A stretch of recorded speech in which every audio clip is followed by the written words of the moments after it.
অবশেষে দেশ ছাড়া হলেন বিএনপির খুব পছন্দের একজন রাষ্ট্রপতি, অতি প্রিয় শাহাবুদ্দিন চুপ্পু। তিনি চিকিৎসার জন্য আজ 9 মে শনিবার সকাল 6টায় লন্ডনের উদ্দেশ্যে বাংলাদেশ ত্যাগ করেছেন। বিএনপি সরকার ক্ষমতায় আসার পরে একটি পত্রিকার সাথে সাক্ষাৎকার দিতে গিয়ে তিনি দাবি করেছিলেন যে তার নিয়মিত স্বাস্থ্য ফলো আপের জন্য সিঙ্গাপুর যেতে চেয়েছিলেন 2বার, কিন্তু অন্তর্বর্তীকালীন সরকার 2বারই তার এই বিদেশ যাত্রা আটকিয়ে দেয়।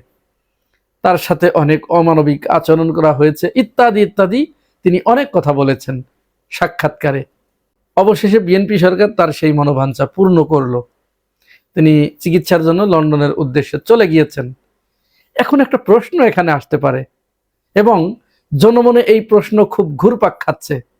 এই যে শাহাবুদ্দিন আহমেদ তিনি চলে গেলেন, লন্ডনে চলে গেলেন, বিএনপি সরকার সরকারি খরচে তার পরিবার সহ কিন্তু গেছে, খেয়াল করবেন, রাষ্ট্রপতি পরিবারের সকল সদস্য।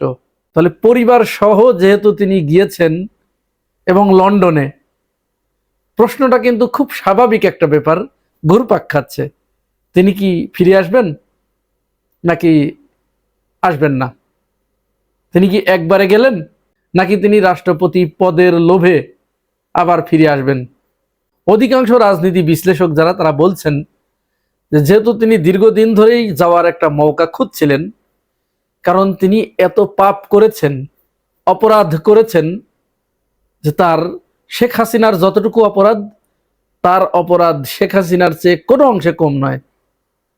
কারণ এই বিএনপি সরকারের কথাই যদি বলি, এই শাহাবুদ্দিন চুপ্পু অর্থাৎ আমাদের রাষ্ট্রপতি, বিএনপির অতি পছন্দের রাষ্ট্রপতি, তাকে দিয়েই কিন্তু খালেদা জিয়া, তারেক রহমানের মামলাগুলো দায়ের করা হয়েছিল, মামলাগুলো রুজু করা হয়েছিল, চালু করা হয়েছিল, এবং তিনিই তারেক রহমান খালেদা জিয়াকে দুর্নীতিবাজ প্রমাণ করার জন্য সচেষ্ট ছিলেন।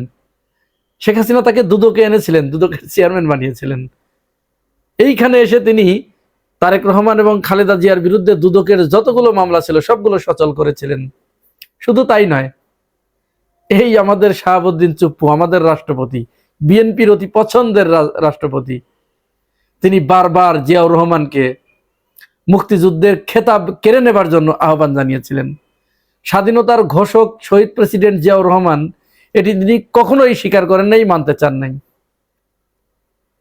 শুধু তাই নয়, এই রাষ্ট্রপতি, বিএনপির অতি পছন্দের রাষ্ট্রপতি শাহাবুদ্দিন চুপ্পু, তিনি তারেক রহমানকে অকথ্য ভাষায় গালিগালাজ করেছেন। দেশনেত্রী বেগম খালেদা জিয়াকে অকথ্য ভাষায় গালিগালাজ করেছেন। এই যে এত পরীক্ষা তিনি দিয়েছেন শেখ হাসিনার কাছে, এই পরীক্ষায় উত্তীর্ণ হবার পরেই তিনি যখন শেখ হাসিনার পায়ে ছুঁয়ে সালাম করতে গিয়েছিলেন, তখন তিনি তার সালাম নেন নাই। আবার এই সালাম নেন নাই এটা আবার তিনি বলেছেন, কষ্ট পেয়েছেন, তিনি খুব দুশ্চিন্তায় রাত কাটিয়েছেন যে মাননীয় প্রধানমন্ত্রী আমার সালাম নিলেন না, আমি তার কাছে কোনো অপরাধ করে ফেলেছি কিনা আমি জানি না। সব তার মুখের ভাষা। কিন্তু অবশেষে শেখ হাসিনা তাকে রাষ্ট্রপতির আসনে বসিয়ে ওই পদটি অলংকৃত করেছে এবং তার যাবতীয় অপকর্ম এই শাহাবুদ্দিন চুপ্পুকে দিয়ে বৈধতা তৈরি করেছে। তিনটি নির্বাচন করেছে, আমিডামির নির্বাচন, বিনা ভোটের নির্বাচন এবং নৈশ ভোটের নির্বাচন। এই সবগুলোর বৈধতা এই রাষ্ট্রপতি শাহাবুদ্দিন আহমেদ দিয়েছেন। তো সেই শাহাবুদ্দিন চুপ্পু হঠাৎ করে নির্বাচনের আগ মুহূর্তে বিএনপির কাছে খুবই পছন্দের হয়ে উঠলেন।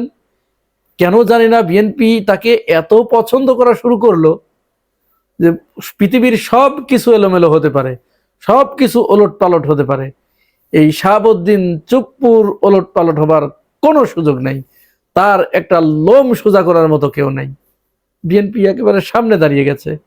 মহান জাতীয় সংসদে এই শাহাবুদ্দিন চুপ্পু ভাষণ দিয়েছেন।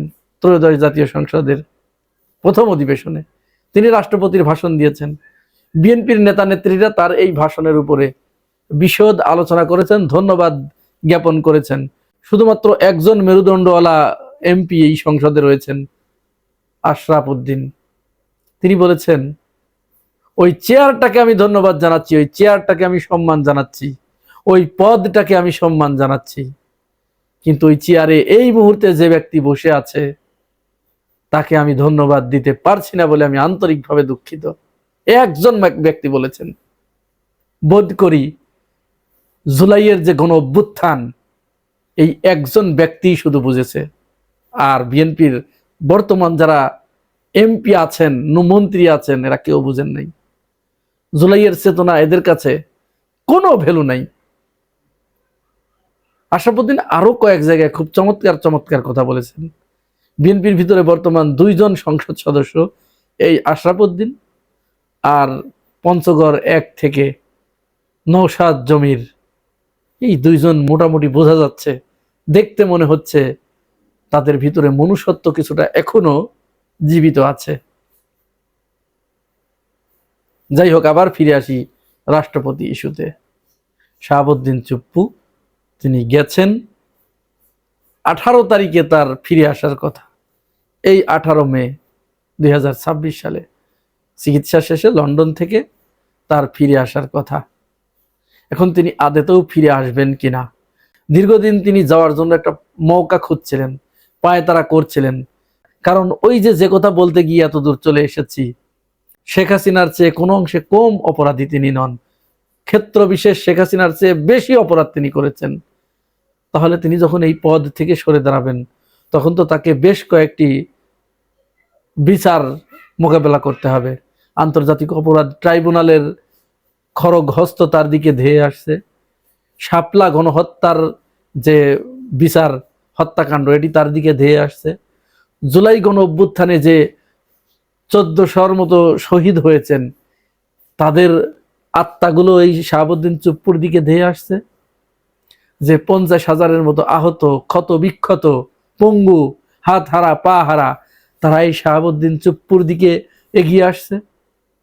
সর্বোপরি আমি ডামি ভোটের নির্বাচন, নৈশ ভোটের নির্বাচন আর বিনা ভোটের নির্বাচন, এই 3টি নির্বাচনে তিনি যে মানুষের ভোটাধিকার হরণ করেছেন, মানুষের গণতন্ত্রকে হরণ করেছেন, এই অপরাধ তার দিকে ধেয়ে আসছে।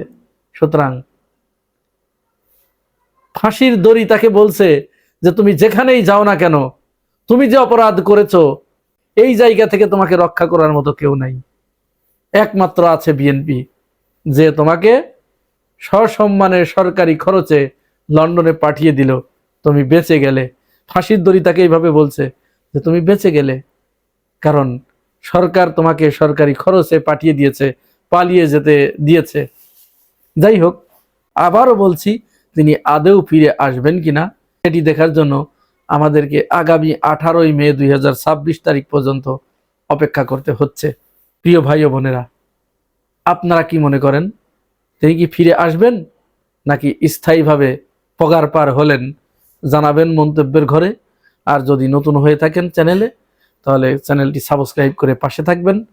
আজ এ পর্যন্তই, ভালো থাকবেন। আল্লাহ হাফেজ।